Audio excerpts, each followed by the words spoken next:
Hello guys, today I will show you how to summarize meeting notes for the Notion AI. So first head over to Open Notion AI and click on Meetings. Now click on New AI Meeting Note. Now here you can just tell the Notion AI tool to transcribe your meeting. You can use voice or text, so you can start transcribing here with your own voice. So here we'll start to transcribe So today I met with, so we get the idea, click on stop.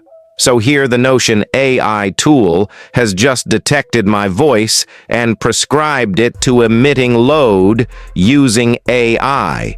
So that's it guys. You can also use this as much as you want. And that's it. If you found this guide helpful, don't forget to like and subscribe and leave a comment.